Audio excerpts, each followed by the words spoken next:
Hey folks, it's Rob Flux here with another Sunday session. And this week's Sunday session is a very special one that we only do every quarter or so. And that is where I give my view on where I think the market is actually going in what we're calling over the horizon. So what we're trying to do is look into the future and see what is actually going to potentially happen in the not too distant future with the property market. Especially given the fact that I guess we've got so much turmoil in the market right now with regards to inflation being high, interest rates being high, I guess building construction costs being high. I get constantly asked, where do I think the market is actually going? Now, given the nature of what it is that we're actually going to be talking about today, it is quite a challenging area. And so I need to do this, and that is put a legal disclaimer up. And that is to say, well, it doesn't even say legal disclaimer. So let me just turn that off for a moment. So legal disclaimer, and that is to say that I am not an economist. I am not, I guess, licensed to give financial or legal advice. I don't have an AFSL. I guess I can't give either general or specific advice. Instead, what I'm giving you is a little bit of an opinion on my read on all of the different things that go into the market and the like. And so my guidance to you is that you need to seek your own independent financial advice and the like, and equally go do your own research on what it is that I'm actually going to talk about. Now, that said, there's probably a small amount of back knowledge that I want to give you before I actually start to the forward knowledge. So when we actually are looking at the market, we all tend to review the market in slightly different ways. We all see the different, I guess, property experts talking and the media experts talking and that sort of thing, and they're all basing it on what are deemed to be facts. Okay, the challenge with the facts are what are the facts and what has gone into those facts. So there's a couple of things that they can report on. So there's one called an indicator, one called an indice, and one called a driver. So depending upon what the fact is, really determines how you're actually meant to actually interpret that. So let's talk firstly about an indicator, a property indicator. So property indicator is one of those things where it's reporting something that has already happened, okay? So because it's reporting the fact that it's already happened, and I'm just gonna give you a tiny little slide on this, property indicators. So because it's reporting on what has already happened, it's talking about things like auction clearance rates. It's talking things like the median house price, things like that. So the transaction has actually occurred, and so it's very easy to deem that fact to be a fact. The challenge with that is the fact that that fact has usually represented a transaction today, but it was a whole bunch of thinking that may have happened anywhere between 4 and 6 months ago that led to that. So for example, somebody was thinking of selling their property, then they had to spend the time to go out and talk to multiple agents. They had to interview all of those agents, had to wait for the presentations to come back as to what they think the market is, their properties are actually worth. They had to choose that agent. Then they had to prepare their property for sale. They had to then put the property on the market, do the advertising campaign, run a whole bunch of home opens, finally wait for somebody to sign the contract. That contract getting signed then has a whole bunch of delays until we actually get to the point of settlement. And then and only then does the indicator actually report that that has actually occurred. So for example, how do you record auction clearance rates? Well, that's the number of transactions that happened today, but the decision to sell happened 3 or 4 months before. And so whenever we're looking at an indicator, then an indicator is just going to, I guess, be a reflection of a lag on the thinking that was actually happening 4 or 5 months ago. And so we need to factor that in to say perhaps the market sentiment or the market thought patterns have actually moved right now. And so when we start to talk about some of the other things that I guess go into assessing the market, then those other things are then going to be, how do we determine what's coming next? Okay, so that we're looking backwards at that. Now, some things that are property indicators. So anything to do with stock availability. So how many properties are actually listed right now, for example, what the sales volumes are actually out there at the moment, how much stock there is on the market, for example, days on market, how long it's actually been listed, auction clearance rates, and a whole bunch more. Okay, so when we start to look at those things, vacancy rates, for example, rental yields, all those sorts of things, they're all measuring things that have actually already happened, and the things that have led to that have not really been factored. Now, that said, all of those facts, we then have property commentators talking about. So a whole bunch of property commentators are going to I guess, assess what's actually happening on the market based on the facts that they're actually seeing at hand. And, that's only fair that they are talking about those things. But what the media then does is they pick up on the comments, the little tidbits of what has actually been said, and the media then starts the hype cycle because they need to get news out there. They start the hype cycle about, they've talked about, for example, there's been 9 interest rate rises in a row. Then they start to pick up on that and go, doom and gloom, the sky is falling, 9 interest rates in a row. Now, clearly, that's not a good situation, but is it as bad as what they're reporting? They're probably, I guess, embellishing, for want of a better word, the facts to reflect, I guess, a better story for them to actually tell, to get more people to actually read the newspaper and watch the news and that sort of stuff. So we need to take it with a grain of salt. We need to start looking at these facts for ourselves to actually understand that we're looking at the right thing in the right way and interpreting it, I guess, as intended. So when we start to look at those things, that's kind of giving us an insights into the past. That's the key. So that's a property indicator, is looking at the past. Now, if you are a long-term buy and hold property investor doing long-term capital growth type strategies, then an indicator is a very good, I guess, type of approach to actually assess what's actually happening in the market, to see whether or not it's a good time to get in or a good time to get out and those sorts of things, okay? Because it's measuring, I guess, what is actually happening right now. But if you're a property developer, then they're not really giving you an indication of, I guess, where the future demand is actually going to be. Where is population going? Why are population going there? Those sorts of things. So we need to start to look at different elements to measure where we think the market is, not only where it is right now, but where it's going, okay?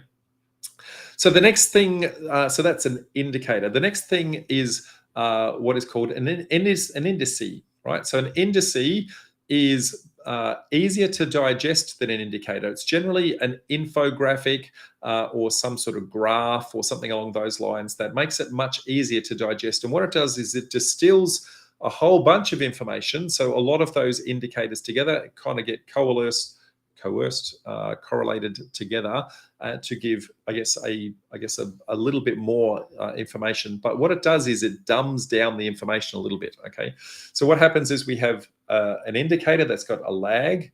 Then we combine a whole bunch of indicators to then create a different piece of information, and it takes time to actually do that. So then you've got a lag upon a lag, and so the indices is then something that I guess then allows us to have a good generalization of what's actually happening in the market.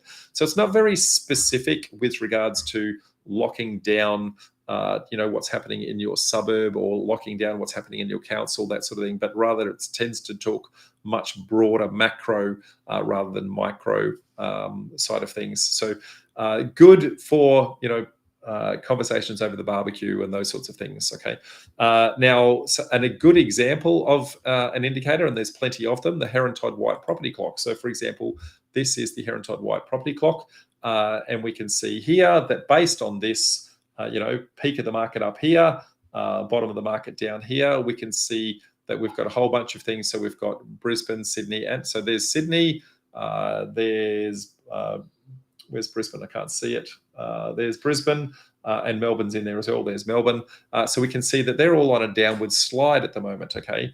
Now, if this is reporting and correlating some stuff based on some indicators and combining multiple indicators together, and those indicators were a delay, then what you're seeing reflected is sentiment that may have been a couple of months ago, okay? So it's a good indication of what's happened, but not necessarily what's happening, okay? So that's super important to actually understand that. Where we really want to get to is a market driver, okay? So market driver is what causes the market to move. So if we understand what causes the market to move, it then gives us some indications as to how do we actually start to predict the future, okay? Now, the challenge with a market driver, the challenge with a market driver is there are lots of them, and it's a little bit of a black art to actually try and interpret. So I'm going to try and give you my insights into, I guess, some of the things that you want to start to look for and look at, and then I guess try to correlate or correlate all of that information together to then form a holistic point of view. Now, with practice, this is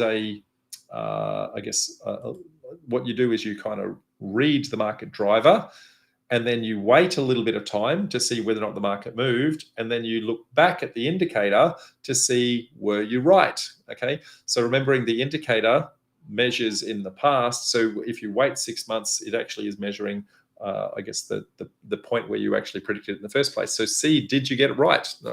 Super important that if you're trying to predict the future, then you want to then be checking, I guess, backwards on a regular basis to see whether or not you actually got it right, whether or not your hunches are right. Refine your hypothesis.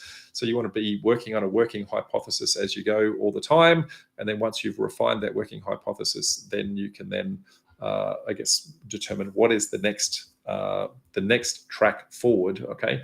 Now, that said, and given I might just turn off my little pretty overlay here, because some of the things that I want to show you, the screen is actually blocking out. Now, these are some slides that came from an event that I ran last weekend called Developer Launchpad. I run that event kind of twice a year to kind of give you my insights into what's happening in the market, but also what you can do about that. So today is really just my insights into the market, but what you can do about that was the Developer Launchpad event that has already been held. Now, that said, we want to start to have a look at some of the different ways to take a measure on the market. So if we're going to take a measure on the market, we want to see how do we look at some of these indicators, and how do we look at some of these drivers to see what's happening right now and where we think the future is actually going. So I'm going to show you a little bit of a slide that comes from a very reputable source, a gentleman by the name of John Lindeman. He's been reporting on property economics and property trends for a very, very long period of time. So I'm going to give all the kudos and credit to John in this particular instance. So this comes from one of his blog post called Timing the Turning Point. Okay, so what he's saying is, look, there's a quick hack for you to actually measure what's actually happening in the market right now, and that's going to give you some insights into market sentiment that's right here, right now.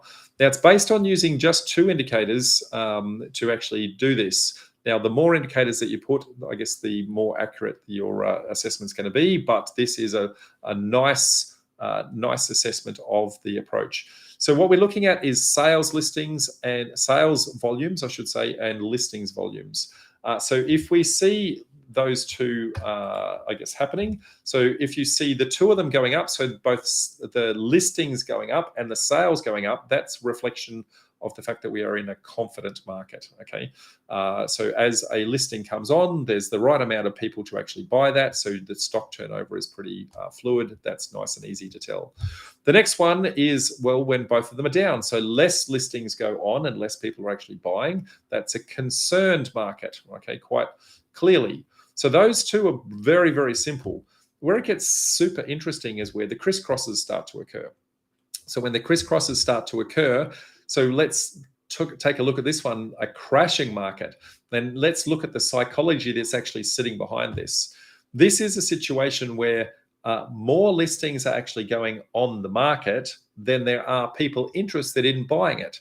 So there's going to be more and more supply come onto the market and less demand. So as there becomes more supply and less demand, then there becomes a saturation of stock. And because of that, there then tends to get to a situation where if somebody needs to sell, if they're stuck, if they need to sell, then they'll start discounting to become a point of differentiation to everyone else. And when that person discounts, then the next person who's desperate then has to discount further. And so what it does is it starts an avalanche event, and the market tends to then start to self-implode. Okay, so when you start to see that happening, beware that that's going to happen next. Okay, so we want to be looking at where do those things start to crisscross. If we go the other way, then we've got the opposite situation. That is, we've got a huge number of sales compared to the number of listings. Now, if we think about this, this is a booming market. The property market is taking off.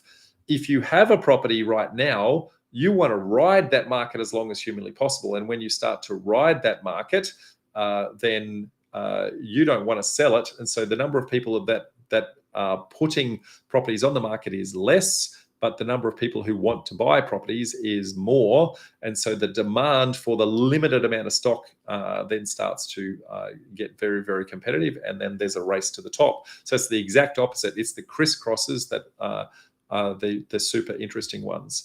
So let's have a very, very brief look at, I guess just 3 cities. So Brisbane, Sydney, Melbourne, but you can do this across the board for yourselves to kind of get the idea.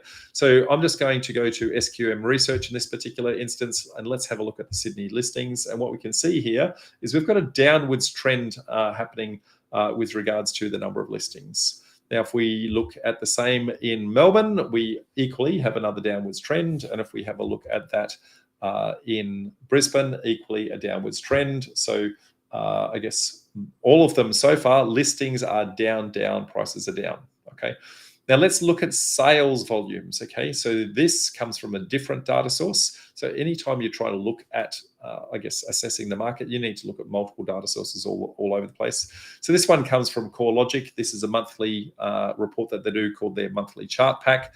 And we can see here, again, a downwards trend with regards to the sales volumes. And when we look at the very granular level, we can see both Brisbane, Sydney, and Melbourne are all down. So if we start to correlate that, we've got 2 downs. So we've got sales volumes down and the listings volumes down. So our market is concerned. Now, of course, the market is concerned. What else would the market be doing at the moment? Okay. Now if we start to think about the psychology that starts to think that sits in there, so all those indicators are telling us down. Remember, this is logic that was thinking 4 to 6 months ago with people, but we're seeing the results of that right now. Okay. Now, what happens is the property commentators start to talk about that. Then the media starts to pick up what the property commentators are talking about. And then from there, the media starts to report on all the things that are actually happening in the market. And of course, the media is then going to start to hype this up. Okay. So when we start to see this, we can see some really crazy kind of headlines. Okay. So property prices to fall by double digits in 2023. Okay. Applications are lying, Aussies are lying on home loan applications amid affordability crisis. Grim predictions for millions of Aussies as more cash paying to come. Whoops, hit the wrong button there. It's in the deepest property downturn ever. How long will it last? Now, seriously, where are some of these things coming from? 800,000 Australian households warned of a mortgage shock to come. What tends to happen is then that media starts to hype it, and then us as consumers start to hear the hype. And when you start to hear negative and negative and negative and negative, then of course we're going to start to think negative, and we're going to start to go backwards in our thinking on what's actually going. So there's a lag in our response, which then has a lag in our actions, which then has a lag in our indicators. So what we're really watching is this really slow circle that's actually starting to happen as it starts to feed on itself. Okay, so that's what's happening at the moment, is it's actually starting to feed on itself. People are starting to, I guess, report on doom and gloom, which then creates more doom and gloom, which then reinforces the story, which then, I guess, keeps the media cycle happening. Now, as soon as you start to hear, I guess, your taxi driver tell you, I guess, that it's time to get out of the market, it's too late. Okay, so don't wait for that to actually happen. So I guess, what's the word on the street? Okay, when we start to think about this, what's actually happening? Well, there's a whole bunch of the impact on that. But with the media hyping everything up, then consumer confidence then starts to take a battering. So we can see that our consumer confidence is way, way, way low. And anytime it's been outside of these ranges have been major events. So clearly COVID, I guess a recession all the way back here. And then this is the recession that we had to have way, way, way, way back. So consumer confidence getting out of range, I guess, tends to only happen when big things actually occur. So I guess the media is hyping up the big thing that's occurring. And of course, the big thing that's occurred, inflation, which is a result of byproduct of COVID. But inflation has then meant that we've had 9 interest rates in a row. So when consumer confidence is down, people aren't going to spend. And if people aren't going to spend, of course, they're not going to be buying property. So if we just look at that consumer confidence indicator right now, that's pretty much telling us nobody's wanting to buy anything at the moment. And even if they do want to buy, I guess the interest rates are to the point where that actually makes it a little bit tricky to actually qualify for loans at the moment, etc. Okay.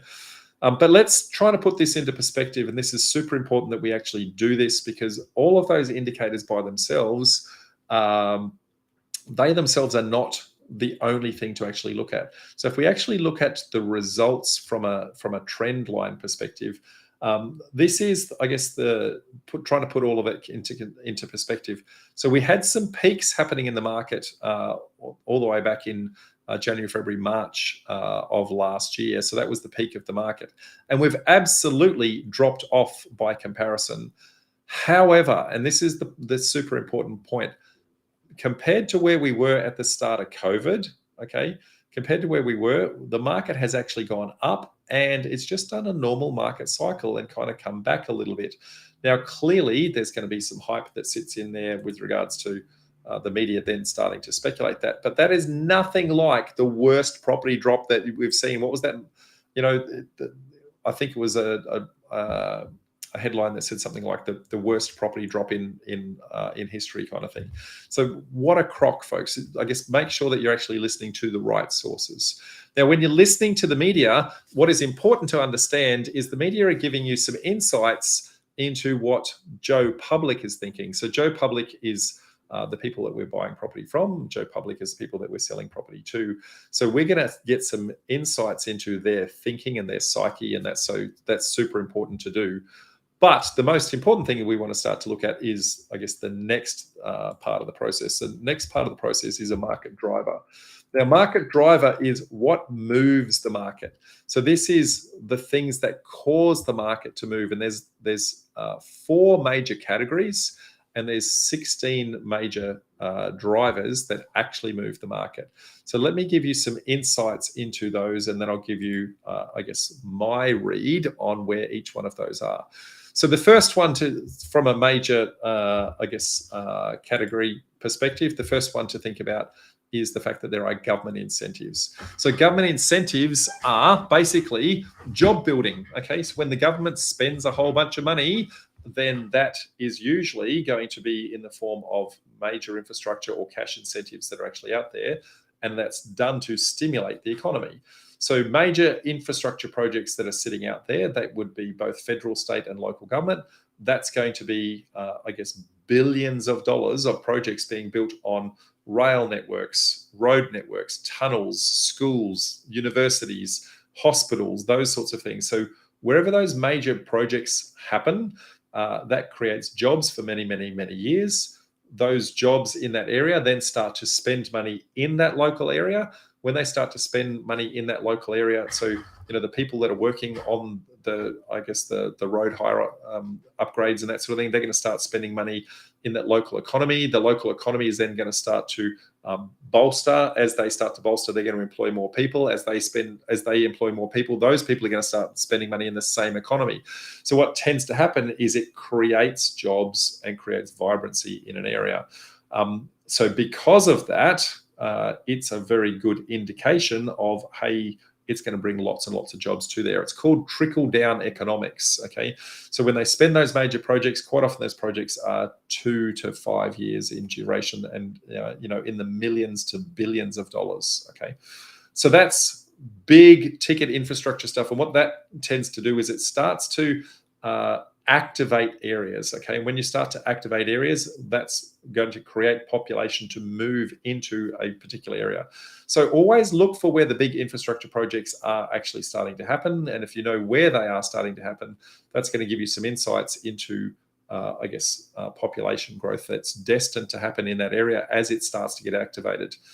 Now, government cash incentives and bonuses, these are more short-term sugar hits, okay? So a short-term sugar hit is not meant to be there for the long term, but rather it's a boost to the economy at the time. So the most recent one was the building bonus, okay? So $25,000 to actually go and build brand new homes. That didn't last long, and so it created a massive rush on demand for building, which then boosted the construction industry, which again created jobs and did all those things that it was meant to do. Okay, so that creates job opportunities. Okay, now with the job opportunities, the next thing that happens is population growth. So people are going to start to move towards where the jobs are. Okay, so we've got a couple of different categories that actually happen here. So there's natural, so births, deaths, and marriages. Okay, then there's intrastate, so that is people moving, from city out to regional out, back into the city. And then there's interstate, so people leaving one state and going to the next. And then there's international migration. So what we need to do is look at all of those combined. And when we start to look at all of those combined, we can actually start to see whether or not people are actually being attracted to an area and whether or not population is growing. So when their population starts to grow, that starts to create demand. Okay, so as we start to create demand, then what we need to then look at is, well, is the demand being met by the supply? So from a supply perspective, we can start to measure that from a supply and demand perspective. So there's a number of, drivers that sit in there. So development approvals. The development approval is the potential for supply. That is council giving you an approval to say, hey, you can build 6 townhouses there, or hey, there's an apartment complex, or hey, there's a granny flat. Whatever that is, that's the potential for supply. Now, just because an approval happens doesn't mean that the construction of that actually happens. So the next step is, does the building approval actually occur? Now, typically, you're going to find somewhere in the vicinity of 60% of all development applications or development approvals don't get constructed for a whole variety of reasons, largely because, economic circumstances don't allow, people aren't flush with cash, perhaps they put the wrong approval in the wrong area because they didn't do the right education, all sorts of things like that, okay? Then you've got finance approvals. So finance approvals reflect the fact that somebody is actually buying the stock that has actually been constructed. So is it owner-occupier or is it investor? So we can get an insight into who is actually creating this, consuming that supply. Okay, and then the construction industry health is also going to give you some insights into the cost of construction, the demand on the labor force, those sorts of things to say whether or not that supply and demand is actually going, from the potential to the actual construction, whether or not that's actually going to occur based on is the building industry actually doing okay. And then lastly, we've got the purchasing power. So purchasing power then gives you some insights into saying, well, if I've got unemployment rates down, for example, this is the ability for somebody to purchase. So if they have a job, they have money. If they have money, they have the ability to borrow. Now, the ability to borrow doesn't mean that they actually borrow, okay? And it doesn't mean how much they can afford to buy. It just means that people have jobs. But if they don't have jobs, they can't borrow. So you need to look at unemployment rates to say, look, we've got a whole bunch of potential people willing to buy stuff.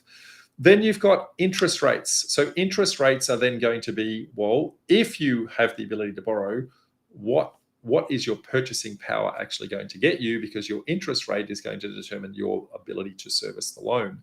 So as interest rates are going up, which they clearly are at the moment, that means that your affordability is much, much lower. Now, when things like that start to happen, what tends to happen is we start to see a measure with household income and consumption. So how many people are saving versus spending. So when people are saving money versus spending money, then they're not really looking to buy new properties at the moment. Okay, so instead they're bunkering down. They're worried about what's actually going to happen in the economy. And then lastly is the fiscal policy. So we've got Reserve Bank of Australia and APRA that give us a whole bunch of insights there. So RBA sets the cash rate for the interest rates. They also do a thing called forward projections, which is them saying this is what we think is going to happen next. By them saying what they think is going to happen next, that gives you some insights into what you think the next steps are. What they're trying to do is to say, look, I've got this big stick over here and I'm prepared to use it unless you modify your behavior today, right? So they want you to modify your behavior today so they don't have to use the big stick, okay?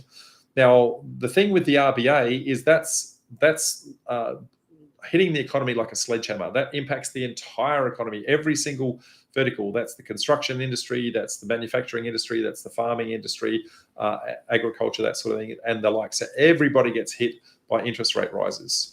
Whereas APRA has the thing called macroprudential policies. Macroprudential policies are the fine tuning of that. So what they might do is they might say, look, yes, interest rates are high, but if you are in one particular industry vertical that we need to keep stimulated, we might make the ability to borrow money much easier. So we might change the rules for those people to borrow to say, look, you don't need as much serviceability in order to get there. Maybe you need a hell of a lot more. Okay, so they're your four key categories. So government incentives, population growth, supply and demand, and purchasing power, and that's broken down into 16 core drivers, okay? Now, as I touched on before, this is a little bit of a black art in order to read this. Now, because it's a black art in order to read this, what we need to do is to go and look at all of these things across a whole range of areas. And when we do that, there's no real scoring or metric or anything like that out there that really says, well, if X happens in unemployment rate, then Y is going to happen with the next thing, because they're all intertwined, they're all intermeshed, and so when you pull on one piece of string, the other piece of string on the other side of the ball starts to move. So what we want to do is then say, well, how do we kind of simplify the process to see, is there an opportunity for us to,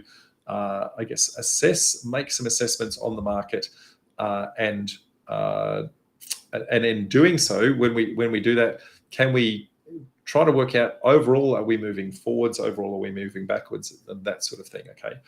Now, in order to do that, what I personally do, okay, is I look at all of those 16 different drivers, and I have I might read a 100-page report. I might, depending upon might read the RBA forward projections, those sorts of things. And I make my assessment to say, look, what is the impact of that on the economy as an individual item? So that driver individually.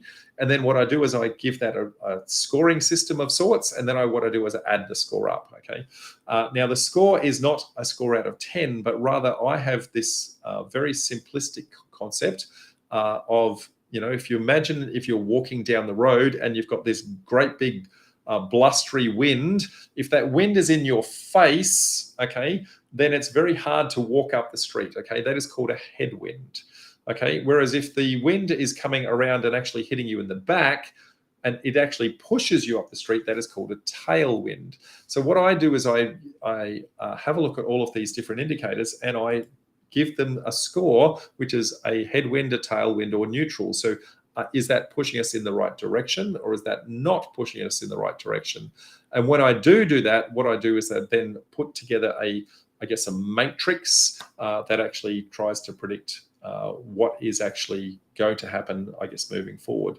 Now, that said, I do this on a relatively regular basis. So I'm going to show you what I've done in the past, and then we're going to have a look at where I think it's actually going in the future. So basically, I put it together on a screen a little bit like this, match all of those together, and you can see in 12 months ago, that was the scoring system that I gave. Remember, this is me predicting it 6 months in advance. So it's actually 18 months ago, I gave a score for where I thought would be 12 months. So what I said there is, look, we had more tailwinds. So I said we we're going to go into a boom type situation. That's exactly what happened. Okay. Then I guess at that point, I did another projection, which was, well, what's going to happen 6 months later? And I predicted that there was going to be a lot more headwinds, and that's exactly what happened. And then I predicted what's actually going to happen now, which is a slowing down of the market and I guess a flattening out. So that's kind of how I've predicted the past. And what I'm going to talk to you today is a little bit more about my insights into where I think we are going to be in the next 6 months and maybe even 12 months. Okay. Now, again, I want to say I am not a property economist. This is my methodology. It is not advice. I don't want you to just take it at face value. Okay. I want you to go do your own homework. I want you to go and follow up your own property economists and actually see what their view of the world is. Collect all of your sources collect all of your information from multiple sources and then make it a fully informed view. Okay, now let's start to think about, now I'm not going to go and show slides for this entire presentation because that would just be boring. So I'm just going to talk to a whole bunch of things and I've got some supporting information behind me that's actually going to help. But as I touched on before, if you want to get really, really good at this forward projection thing, you actually want to look at the drivers moving forward and then 6 months later, go back and look at the indicators and go, did I get it right? Okay. And if you do that, that's going to give you some really good insights into refining your methodology. Maybe I was a little bit too critical in one area, maybe I was a little bit lax in another, but that's going to give you some really good insights into, I guess, building your gut instincts to say, do I trust what's actually going to happen next? Okay. That said, I guess what we want to look at is government incentives. Okay, so when we start to look at the government incentives around the board, there are currently billions and billions of dollars being spent on infrastructure projects at the moment. A lot of them were activated as part of, I guess, the COVID recovery, but because they are major projects, they take a long time to roll out. So, for example, New South Wales has somewhere in the vicinity of $130 billion worth of projects that are actually underway. Victoria has in the vicinity of $90 billion, and Queensland has the vicinity of $65 to $70 billion of projects actually happening right now from an infrastructure perspective. This is the big ticket stuff. This is job creation stuff. So this is roads, highways, road and a highway is the same thing, rail networks, universities, potentially health precincts, those sorts of things, those major infrastructure projects that actually happen. What happens from there is, as I said, that then creates a whole bunch of jobs, and it also means money being spent in the local economy. So when a project is sitting in an area for 3 or 4 years, then you'll understand that that's going to create a whole bunch of activation in the area. Now, one of the big things that actually happens in all of that is it happens along transport corridors. So transport is one of the biggest drivers of infrastructure projects. And if we have a look at not all of it, but I guess some of the major projects that are actually happening right now, the West Connects, Sydney Metro, Melbourne Metro, Melbourne to Brisbane Inland Rail, Bruce Highway, all of these are transport. Okay, now the transport, we've got billions and billions and billions of dollars being spent there. Now, transport is transporting someone from one place to another place. So what we need to do is look at the routes that they're being traveled on, and what it's doing is it's herding people onto those transport corridors, and then when they're on the transport corridors, there's going to be little hubs that actually happen. So what's called a growth node. So you might be, where's the train station going to go, for example? Where's the shopping precinct? Those sorts of things. So that's activating all of those areas. So people are going from, I guess, suburbia into work and where the jobs are. Okay, so those growth nodes are where the jobs are starting to concentrate around. Okay, so follow what are the infrastructure projects that are actually happening in my area. When you understand what the infrastructure projects are happening in your area, that's going to give you some insights into the jobs that are happening. That's going to give you some insights into how much population is going to come. And then based on the number of population, you'll then start to look at things like demographics. What kind of people are they? What's their socioeconomic background? What's their borrowing capacity? All those sorts of things to go, are they young? Are they old? What sort of family unit do they have? That's going to tell you the kind of stock that you're actually needing to create. So the infrastructure projects are the start of the process. So where are those infrastructure projects happening? Be very, very mindful of that, folks. The next thing that that we wanted to be starting to look at is population growth. Okay, so just based on the number of projects that are actually underway. So I see that we've got a tailwind for the next 6, 12, probably 18 to 24 months, because all those billions of dollars of projects are actually still happening. Now, from a cash incentives perspective, there are no cash incentives at the moment in the construction industry. The building bonus has disappeared. So right now that is flat at best. Okay. Now, there's a whole bunch of lobbying that's happening with the HIA master builders and the like to say, hey, the building and construction industry health is a little bit low at the moment. They're lobbying they're lobbying federal and state government to say, you guys need to help to prop us up, because the amount of construction that's happening at the moment is really, really low. So I'm going to suggest that cash incentives right now, none. In the next 6 months, none. But in 12 to 18 months, when I guess the outcomes of the current slump start to hit, I'm thinking that there might be some potential there that the government might do some stimulus package. As a matter of fact, the Labor government only as recently as a couple of days ago announced the fact that they're looking at some incentives in order to do housing affordability, and they're talking in the billions of dollars. So I think those incentives are coming. They just haven't been formally announced yet. What they're doing is they're kind of scoping out what does that actually start to look like. So when we start to look at population growth, so population growth, I guess in Australia, we're somewhere in the vicinity of 25 million, give or take a little bit. By the year 2064, that's projected to grow to 42 million. Okay, so that is roughly somewhere between 350 and 400,000 people per year that are going to a population increase that all need a roof over their head.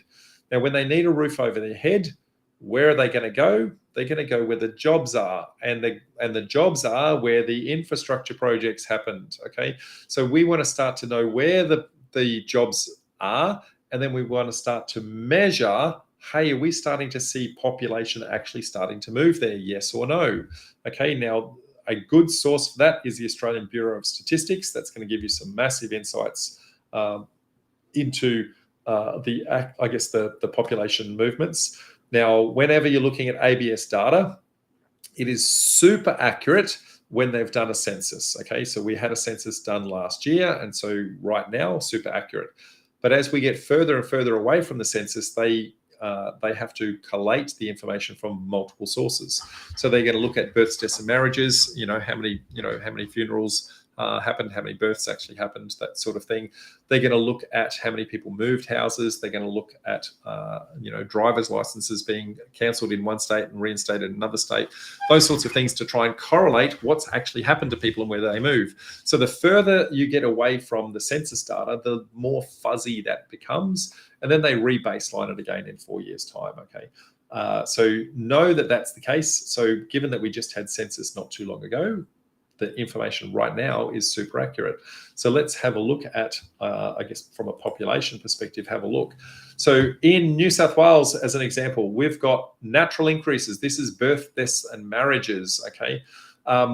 So that's, fairly stable and going up. That's good. We've got more people being born than we've got people dying. That's always a good sign. But look at this dark blue one. So this dark blue one here, that's net interstate migration. That's people leaving the state. So you've got 44,000 people leaving the state. Now they need to go somewhere. And when we start to look at where they're going, they're largely going to Queensland. Okay, they're also going a little bit to Western Australia and a little bit to South Australia. So important to actually note that. Then we've also got this orange one here, and that is down here. That is net overseas migration. So overseas migration is, one of the primary growth drivers in Australia. Now, important to note that because of the fact that we had COVID lockdown, we locked down the borders. Nobody was actually coming in for quite some time.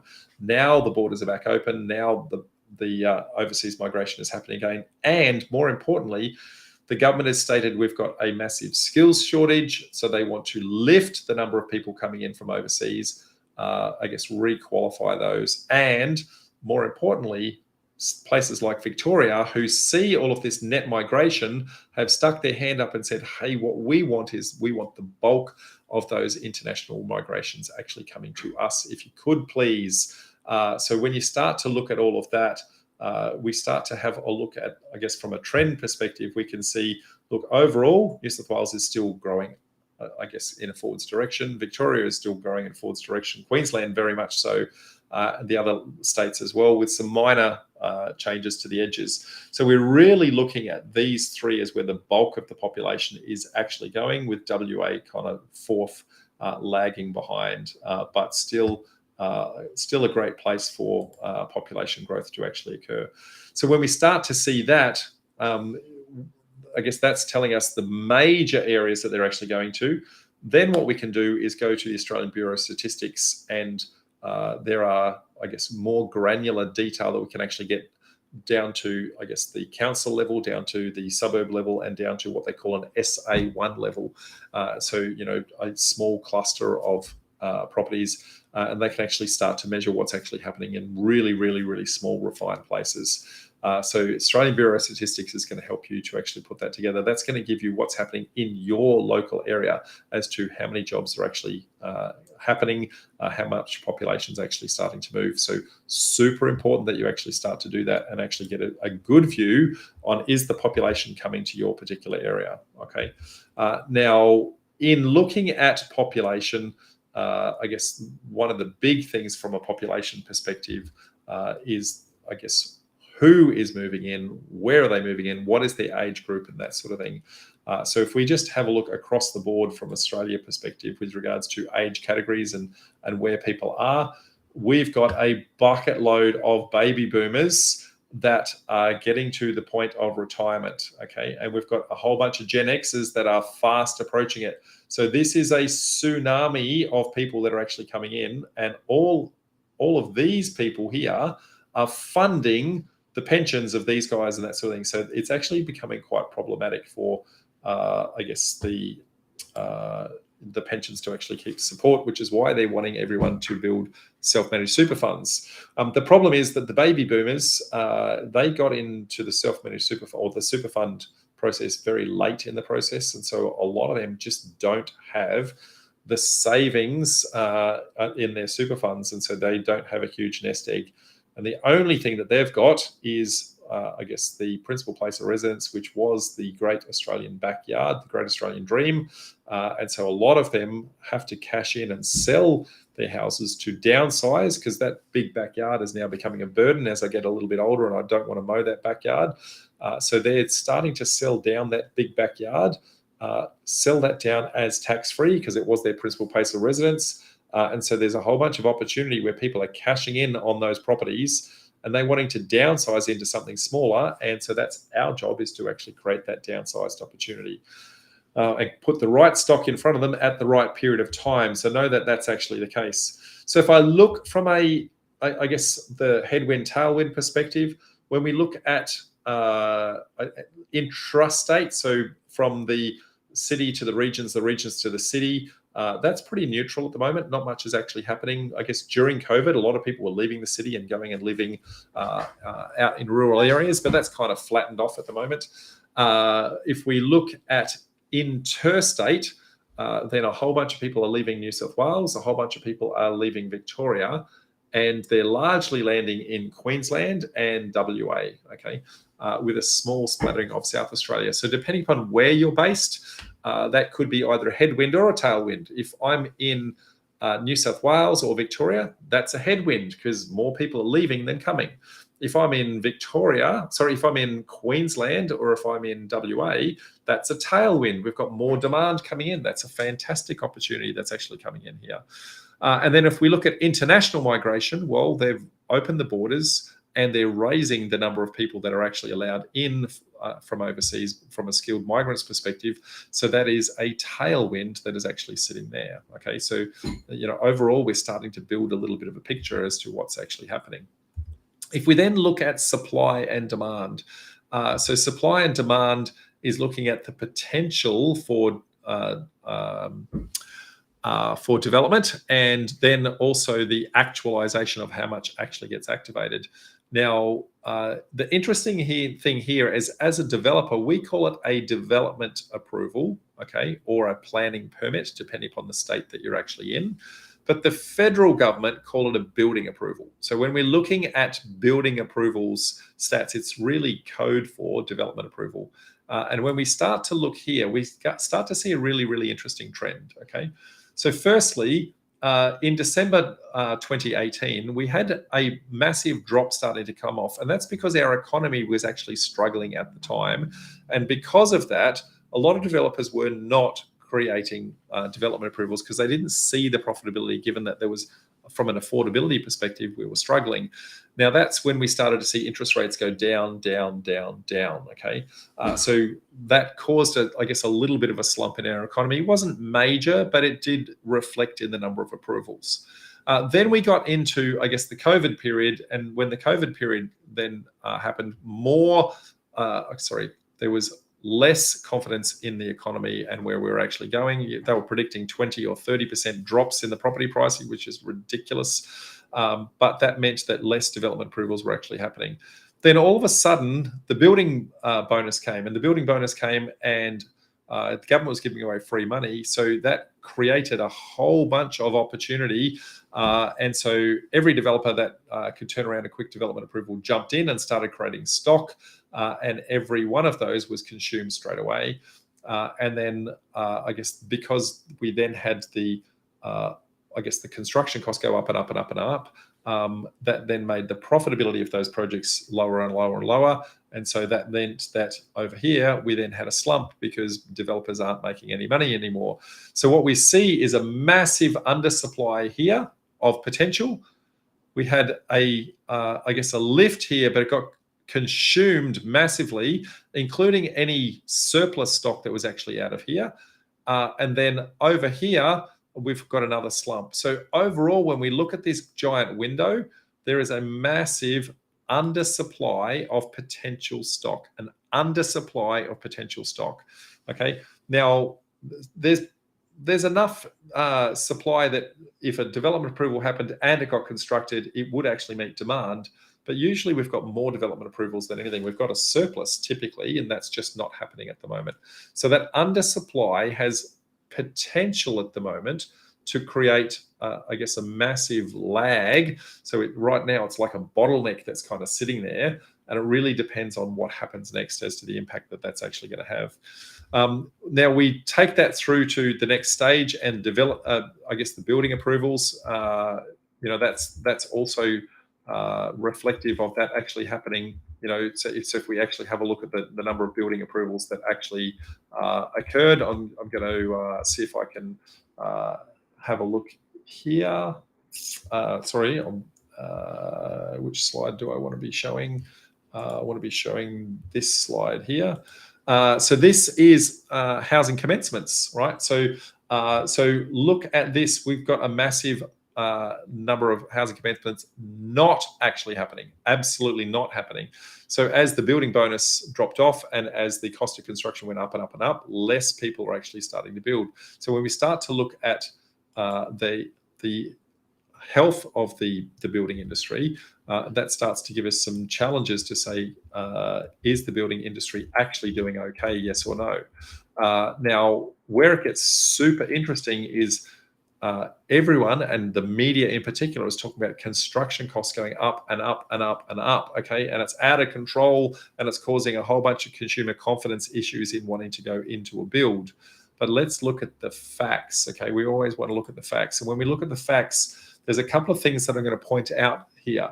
So firstly, the building commencements, let's have a look at this first. Building materials. As demand went up, we had a massive increase in materials, but that's now started to drop off. So the cost of materials has started to go down. When we look at the cost of construction, this orange one, up, up, up, up, up, up. But again, we're starting to see the cost of construction going down. And that's all because building commencements went up, up, up, up, up because of the building boom. Then the building bonus ran out, and so the number of commencements dropped away. And as it started to drop away, the demand started to drop away, and so that's what's caused less demand has meant building costs of materials, less demand, less cost. So that starts to come into play. So there's a perception of cost of construction going up and up and up and up. But what we've actually seen is that's actually starting to taper off. As a matter of fact, we're seeing a lot of builders right now that are hungry for jobs right now, and starting to, I guess, lobby developers to say, what stock have you got? What needs to be constructed, and proactively reaching out to developers saying, have you got any gigs that we can actually pick up at the moment? So that's starting to happen. Now, when I start to look at that, I guess when we start to combine all of those together, so the development approvals, we've got no development approvals that have happened. We've got a massive lag in those for some time. Given our current economy right now with interest rates up, okay, the affordability of deals, it's actually hard to make deals stack right now. So I don't see any development approvals going in any massive, I guess, amount in the next 6 months or so. But after that, when we start to see the population growth start to hit us, I think that the demand is going to say, look, we've consumed all of our surplus. What we need is some more stock, okay? So I think 6 months is going to be kind of flat. And in 12 months, I think it's actually going to have a tailwind behind us and start to lift, okay? Similarly, for a building approvals perspective, finance approvals will lag behind that because developers, we are going to be going and creating the stock, and typically we're selling that as finished product in most instances. So the delay in finance approvals is going to be a little bit further down the track, in my humble opinion. And then lastly is purchasing power. Now, the purchasing power, as I touched on, comes to a couple of factors. We want to be, I guess, making sure that the affordability of the economy is actually working really, really well. And so I guess one of the things that happens there is all the way back in 1992, I guess the government of the day, I think it was the Liberal government at the day, said, look, inflation has been rife. It's been too hard to control. What we want to do is actually introduce a monetary policy, and the Reserve Bank of Australia will manage that monetary policy that's going to manage inflation. And so what they said was that they want to have a controlled amount of inflation. And by having a controlled amount of inflation, it means that our economy can keep growing at a slow and steady pace, not an out of control pace. And what they said is they wanted us to have somewhere between a 2 and 3% inflation target. Okay, so that's what they set all the way back in 1992. So when we start to look at, I guess, that over time, what we're starting to see here is the management of that. And you can see largely they've kept it within the bounds of that 2 to 3% mark quite some time, until we get down to this yellow zone, which was that where I said we were actually struggling in the economy. And I guess inflation went low, which is why they kept ratcheting down interest rates down. Then COVID happened, and that impacted massive supply chains globally. So no matter what you wanted, whether it was building materials, whether it was food, whether it was anything, the cost of getting it to you, because places were opening and then closing, and then opening and then closing, it made it really, really difficult. So supply chains struggled. That created a massive demand with limited supply, which then sent inflation through the roof. That, I guess, is the primary cause of it. We're now trying to bring that back under control with the RBA trying to, I guess, predict interest rate rises. So they're trying to slow us actually down. Now, the next one is unemployment rates. So unemployment rates, we are at all-time record unemployment rate lows. Okay, so we've got the lowest unemployment rate for a very, very, very long time. If I actually have a look at this graph here, you can see, we're massively, that's interest rates, I should say, which has gone up. Unemployment rates, that's the one I wanted. So that's gone down. So super, super important from that perspective. Now, that means that everyone's got a job, but because of the interest rates, they can't afford to borrow right now. Okay, so if the Reserve Bank can bring inflation into control, interest rates should drop. Okay, so what they've predicted is that we've actually hit the peak in December, and that by the end of the year we should be at 4.75% inflation. So inflation should be coming down, okay, and then by I guess mid to end of the next year, we should be back within that 2 to 3% range. So what we've got is a period of time where, yeah, we've got some struggles, but it's actually starting to come back to us. Now, when it starts to come back to us, because we've got our unemployment rates so low, everybody's got a job. When they've got lower interest rates, they'll have better affordability. So that's in the future, but right this very second, we don't have affordability, right? And that's our big challenge right now, is we don't have affordability today. So there's not a huge amount of demand on the property market at this very moment because of that. Now, the RBA is the one who controls the interest rates, and they, as I said, they're trying to control it with regards to, I guess, managing within 3% inflation mark. And so what they do is not only do they set the cash rate, but they also do a thing called a forward projection. Now, what a forward projection is their statement on where they think it's going to go next. As I said, by them announcing that in advance, it allows us to brace ourselves and prepare ourselves for what is going to come next, which then means that we are likely to modify our behavior before they actually need to do that, okay? So let's look at the latest RBA announcement to see what they've actually said. Now, there's a couple of elements that I've highlighted out of this that are super, super important. So in yellow, the board is seeking to return inflation to the 2 to 3% range while keeping the economy on an even keel. But the path to achieving a soft landing remains a narrow one. So what they're saying is, if they get it wrong, they can overshoot the mark and actually crash our economy. They don't want to do that, so they're trying to take a slow and steady approach, okay? Now, the green one is the one that you really, really want to pay attention to. The board expects that further increases in interest rates will be needed over the coming months ahead to ensure inflation returns to target. That is code for there is more interest rates to come, okay? Now, it expects, so that is not we think, that is it is likely, okay? They carefully choose their words, okay? Over coming months, okay? Months with an S. So there's at least one rise, maybe two, that might be coming in the not too distant future in order to bring us back onto track.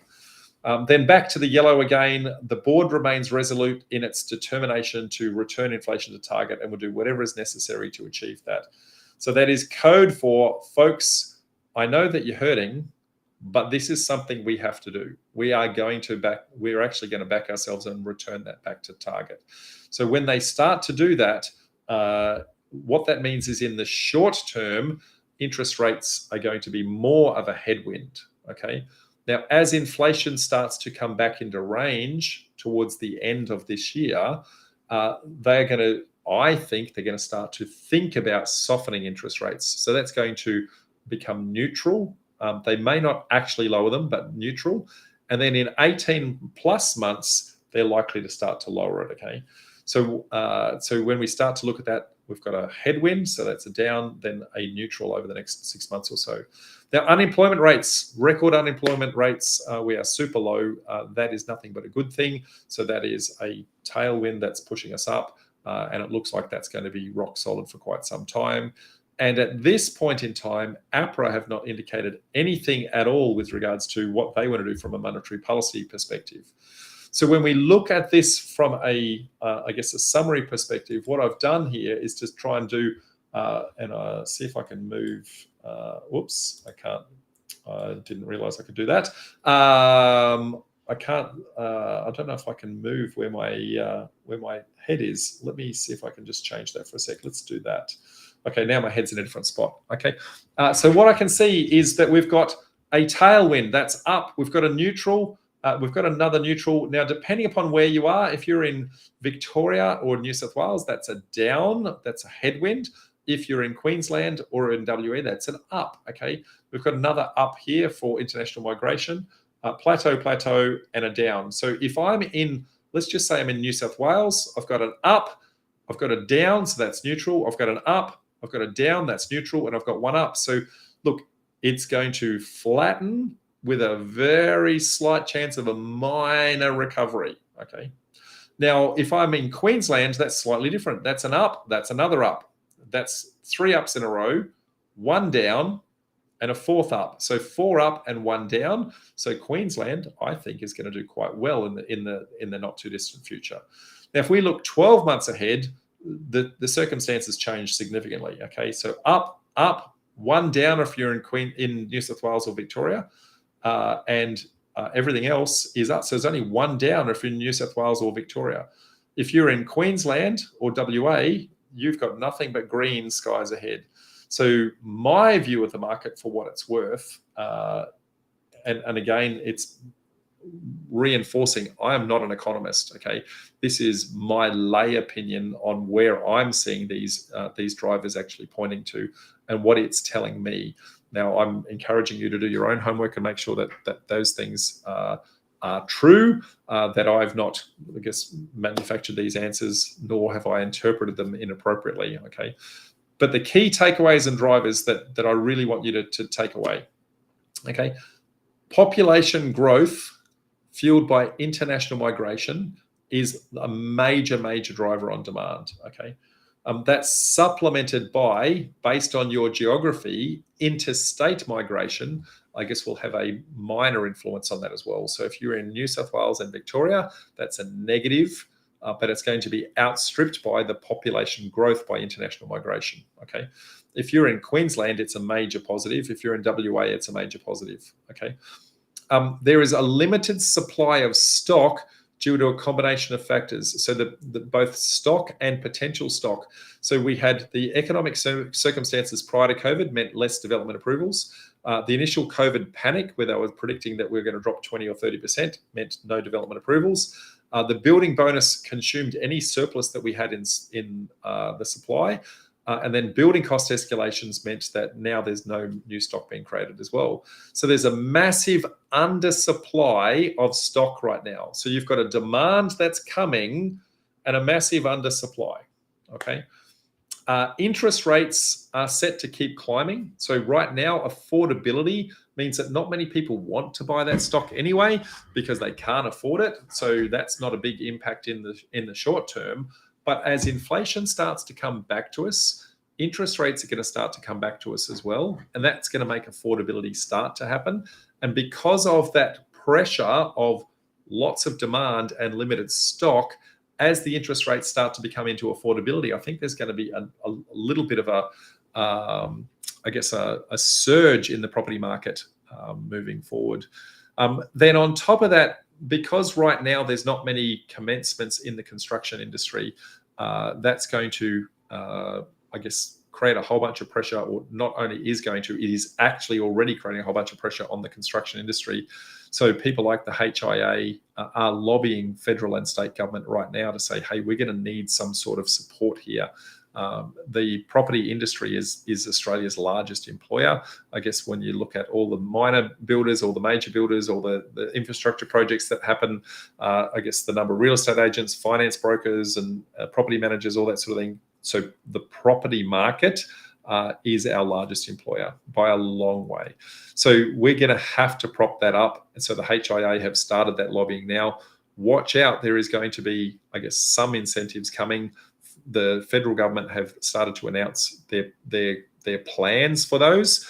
So there's a whole bunch of conjecture and arguing right now as to how good the plan is. So it's not locked in stone. They're just promoting what they want to do from a housing affordability perspective. So know that that's actually coming. So anyway, folks, that's kind of my wrap on where I think the market is. I think in the not too distant future, we are on a downward trajectory. It's going to keep going down, but it's actually starting to flatten. Okay. And then in 12 to 18 months, I think it's going to kick again. I guess as we return from the artificial crash of COVID and the artificial boom of the building bonus, we're actually going to start to return to actual market fundamentals. And as we start to do that, that's going to give us the drive that we need to actually keep moving forward as Australia's population keeps on moving. Anyway, folks, I hope that you found that informative. And in the next little while, we've got a massive opportunity where we are potentially in the best buying cycle that you're ever going to get. And the reason for that best buying cycle is because 12 months ago we had a boom, right? And right now, we've got a lull that the media is hyping and hyping. We've got interest rates going up. That's going to make affordability much higher, much harder.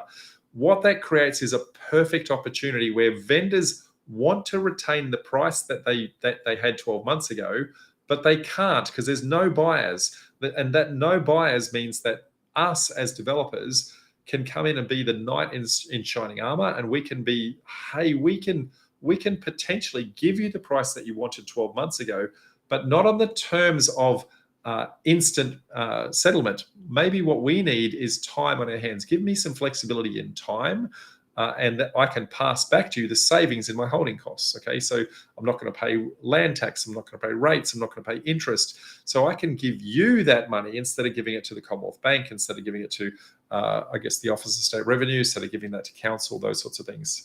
So you might be able to, I guess, give them their past price point if they give you the terms that you need in order to get there. Equally, if they're willing to share the risk of the deal and stay in the deal with you and share the potential upside that's going to happen in 12 and 18 months, that's going to create some massive opportunities, which means that right now is, I think, the best opportunity in the last 20 years for no and low money down opportunities. So if you are struggling, I guess, with cash at the moment and you're wanting to get into deals, then I guess delayed settlements and paying it later, where you might be able to sell the finished product before owning the first one. Options contracts, where you get to control the property for a period of time, add the soft equity and get that soft equity uplift. Joint ventures with the landowners, all of these strategies and a whole bunch more, that no and low money down type strategies that we teach. All of those right now, the best time to negotiate that, I think, is right now. So there you have it, folks. That's my read on the market and where I think we're going to go. We're flattening with a kick in the not too distant future. It is time to buy. Okay. By the time you purchase your property, get your development approval, start the construction. Remember, construction is really affordable right now, very predictable right now, despite the media hype. We're controlling the price points at the moment. There's no longer those escalations. So if you bought something now, constructed something in 6 to 12 months time, by the time it's finished is about the time when the affordability is going to come back and the demand is actually going to come back. And I think that it is a sweet spot now, a sweet spot to actually get into the market. Anyway, folks, hoping you got plenty out of that. We've got another Sunday session next month. Plus, make sure that you turn up to one of our upcoming meetups that we hold all the way around the country.